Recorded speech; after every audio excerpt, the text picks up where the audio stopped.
I really love working with teenagers because it's such a unique time of life.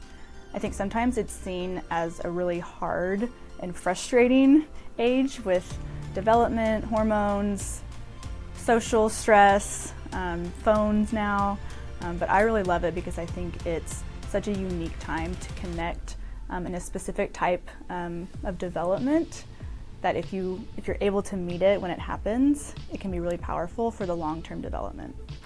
So whenever I am in the therapy room with a teenager, I really love first to just make a connection with them.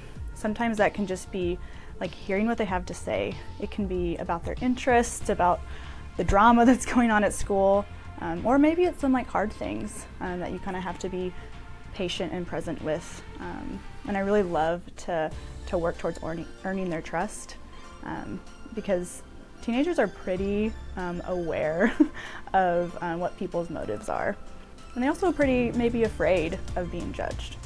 So when I'm working with a teenager in the therapy room, I work to make connection and to earn their trust. And then we start working on a lot of just like, how are they experiencing emotions about hard things in their life? Or maybe even good things. But especially when we get down to those harder things, it can be anything from family stress, social relationships, school stress and expectations. There's just a lot that's going on in their lives, and they may not know how to even process it yet. Like a lot of us adults don't even know how to process those things.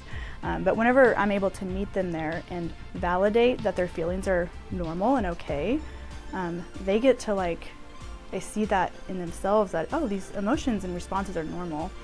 Even if it's in a way that may be inappropriate sometimes or feel inappropriate in a certain setting, like to your parents or in class or to friends, they get to share that in here without having to edit their true feelings, and then they can be validated and heard. And then we get to work on, okay, but how do you feel about that? How do you respond? And what's constructive, healthy responses for that? That's one of my favorite things in how I get to meet with teenagers.